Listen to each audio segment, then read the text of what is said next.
Hello students. तो आज हम डिस्कस करने वाले हैं जो रिमेनिंग क्वेश्चंस है जो कि इंटरव्यू में पूछे जा सकते हैं, वो हम डिस्कस करने वाले हैं। तो चलिए देखते हैं नेक्स्ट क्वेश्चन क्या है। What is Avogadro's law? Avogadro's law, ठीक है। तो एवोगैड्रोस लॉ क्या कहता है? टेम्परेचर प्रेशर के कंडीशन सेम रखने पर अगर हम डिफरेंट गैसेस का सेम वॉल्यूम लेते हैं तो उसमें सेम नंबर ऑफ मॉलिक्यूल्स होंगे। टेम्परेचर प्रेशर के कंडीशन सेम रखने पर अगर हम डिफरेंट गैसेस का सेम वॉल्यूम लेंगे तो उसमें सेम नंबर ऑफ मॉलिक्यूल्स होंगे। कैसे? मैं समझाती हूँ। जैसे कि अपने पास है 60 ml ऑफ CO2, उसमें कितने मोल्स है? लेट्स से उसमें है X मॉलिक्यूल्स। उसी तरह से हमारे पास है 60 ml ऑफ O2। अब दोनों का भी टेम्परेचर प्रेशर का कंडीशन हमने मेंटेन किया है, सेम है दोनों का प्रेशर और टेम्परेचर। तो उसमें इसमें कितने मोल्स होंगे O2 के, सॉरी कितने मॉलिक्यूल्स होंगे ऑक्सीजन के? X molecules. अब ये जो वॉल्यूम होता है वो मॉलिक्यूल्स को डायरेक्टली प्रोपोर्शनल होता है। वॉल्यूम जो होता है वो मॉलिक्यूल्स को डायरेक्टली प्रोपोर्शनल होता है। मतलब मैंने अगर लिया 30 ml SO2, तो यहाँ पे कितने मॉलिक्यूल्स होने चाहिए? जी हाँ, यहाँ पे होने चाहिए half of the X molecules. यहाँ पे भी टेम्परेचर प्रेशर का कंडीशन हमने सेम रखा है। ओके, मैंने डबल कर दिया वॉल्यूम 120 ml ऑफ H2। तो यहाँ पे क्या होगा? यहाँ पे भी मॉलिक्यूल्स डबल हो जाएंगे, 2X मॉलिक्यूल्स। ठीक है, तो ये होता है एवोगैड्रोस लॉ कि अगर हम टेम्परेचर प्रेशर के कंडीशंस मेंटेन करते हैं और डिफरेंट गैसेस लेते हैं जिनका वॉल्यूम सेम है तो उनके अंदर जो नंबर ऑफ मॉलिक्यूल्स होंगे वो भी सेम होंगे, इक्वल होंगे। ठीक है, चलो नेक्स्ट क्वेश्चन देखते हैं।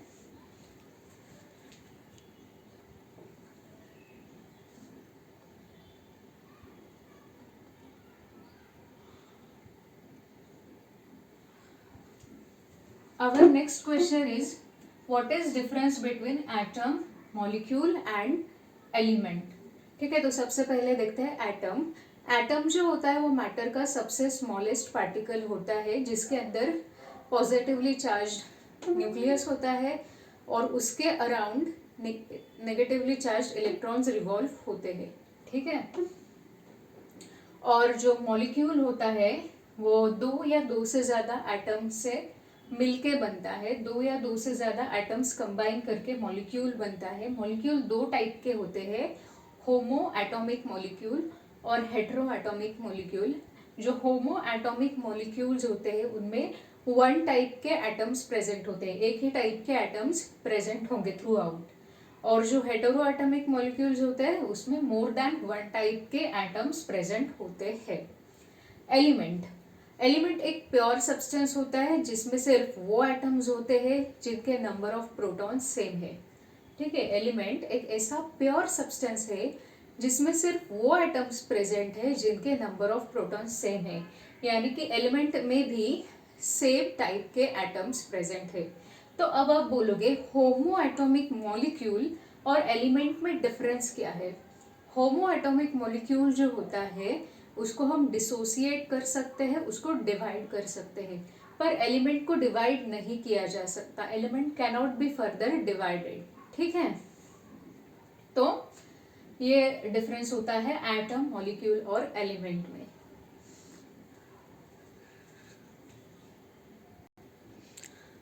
Our next question is mention the formula to calculate pH. अब ये पीएच क्या होता है? पीएच ये एक मेजर होता है कोई भी सब्सटेंस कितना एसिडिक है या कितना बेसिक है ये बताने के लिए। पीएच का डेफिनेशन है pH is the negative logarithm of H plus ion concentration, जो कि हमने यहाँ पे लिखा है, जो कि उसका फॉर्मूला है। तो अब हम देखते हैं कि हम पीएच कैसे कैलकुलेट करेंगे। तो हमारे ब्लड के अंदर हाइड्रोनियम आयन का कॉन्सेंट्रेशन होता है कुछ इस तरीके का, 0.40 इंटू 10⁻⁷ मोल पर लीटर। ठीक है, इतना कॉन्सेंट्रेशन होता है हाइड्रोनियम आयन का या H+ का इनसाइड आवर ब्लड। तो इसका हम अगर नेगेटिव लॉग लेंगे, पीएच के लिए क्या लेना है, negative log of H+ ion concentration. तो देखते हैं जब इसका लॉग लेंगे तो क्या आंसर आएगा, नेगेटिव लॉग ऑफ 0.40 इंटू 10⁻⁷। और ये आंसर, रुको मैं अभी बताती हूँ, नेगेटिव लॉग ऑफ 0.40 to 10⁻⁷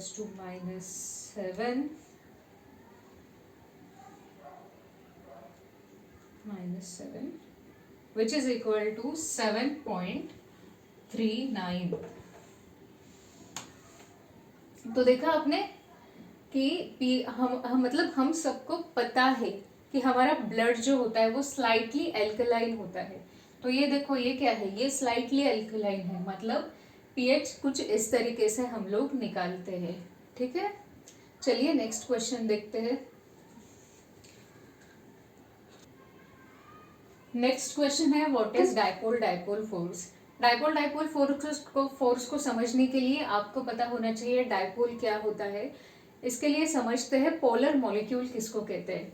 देखो अभी मेरे पास है HF का एक मॉलिक्यूल, तो बताओ इसमें सबसे ज्यादा मतलब इन दोनों में इलेक्ट्रोनेगेटिव ज्यादा कौन है, किसकी इलेक्ट्रोनेगेटिविटी ज्यादा है, ये दोनों में हाइड्रोजन की ज्यादा है या फ्लोरीन की ज्यादा है। ऑफ कोर्स फ्लोरीन की ज्यादा है। तो फ्लोरीन क्या करेगा, पेयर ऑफ इलेक्ट्रॉन को उसकी तरफ खींचेगा, और ऐसा करने की वजह से फ्लोरीन पे आ जाएगा पार्शियली नेगेटिव चार्ज और हाइड्रोजन पे आ जाएगा पार्शियली पॉजिटिव चार्ज। अब ये एक नेगेटिव पोल और ये एक पॉजिटिव पोल, ऐसे दो पोल्स है, इसलिए इसको हम कहते हैं डाइपोल। ये जो HF का मॉलिक्यूल है ये है डाइपोल। सिमिलरली यहाँ पे दूसरा एक HF मॉलिक्यूल है, तो इसमें भी नेगेटिव चार्ज पॉजिटिव चार्ज। अब क्या होगा, ये जो नेगेटिव पोल है फ्लोरीन का और ये जो पार्शियली पॉजिटिव पोल है हाइड्रोजन का, ये दोनों के बीच में कुछ इंटरैक्शन होगा, एक फोर्स ऑफ अट्रैक्शन डेवलप होगा जिसे हम कहते हैं डाइपोल फोर्स। और डाइपोल फोर्स को हम हमेशा डॉटेड लाइन से ही दिखाते हैं। और ये जो डाइपोल डाइपोल फोर्स होता है वो एक वीक फोर्स होता है, मतलब कोवैलेंट फोर्स होगा।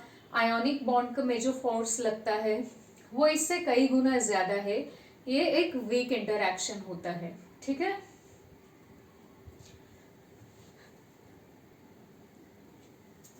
हमारा नेक्स्ट क्वेश्चन है what do you mean by dextro rotatory and levo rotatory. ठीक है, तो लाइट जो होती है आपको पता होगा कि लाइट एक इलेक्ट्रोमैग्नेटिक वेव होती है जिसमें एक होता है मैग्नेटिक फील्ड कंपोनेंट और एक होता है इलेक्ट्रिक फील्ड कंपोनेंट।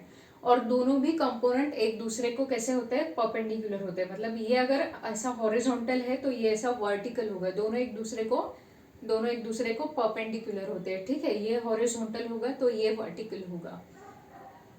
तो इसी तरीके से जब क्या करते हैं हम, वो हमारा जो नॉर्मल लाइट होता है उसको किसी भी पोलराइजर से हम पास करवाते हैं तो सिर्फ वर्टिकल कंपोनेंट उससे पास हो जाता है, सिर्फ वर्टिकल कंपोनेंट पास हो जाएगा और लाइट जो होगी वो एक ही प्लेन में ऑसिलेट करेगी। और इसीलिए हम उस लाइट को बोलेंगे प्लेन पोलराइज्ड लाइट। क्यों प्लेन पोलराइज्ड लाइट, क्योंकि पोलराइजर से गुजरने के बाद लाइट एक ही प्लेन में ऑसिलेट कर रही है, इसीलिए। तो ऐसी प्लेन पोलराइज्ड लाइट जब ऑप्टिकली एक्टिव कंपाउंड से गुजर जाएगी तो उसका जो प्लेन है, plane of plane polarized light, वो या तो क्लॉकवाइज डायरेक्शन में जाएगा या तो एंटी क्लॉकवाइज डायरेक्शन में रोटेट होगा। अगर plane of plane polarized light clockwise direction में रोटेट होता है तो उसको हम बोलते हैं डेक्स्ट्रो रोटेटरी, और इसका एग्जाम्पल है डेक्सट्रोज शुगर। अगर plane of plane polarise light anti clockwise या लेफ्ट साइड को रोटेट होता है तो उसको हम बोलते हैं लेवो रोटेटरी, जिसका एग्जाम्पल है डी फ्रक्टोज। ठीक है, तो ये कुछ रिमेनिंग क्वेश्चंस थे जिसके आंसर्स हमने आज देखे। तो अच्छे से प्रिपेयर कर लीजिए आपके इंटरव्यू के लिए। All the best, have a good day.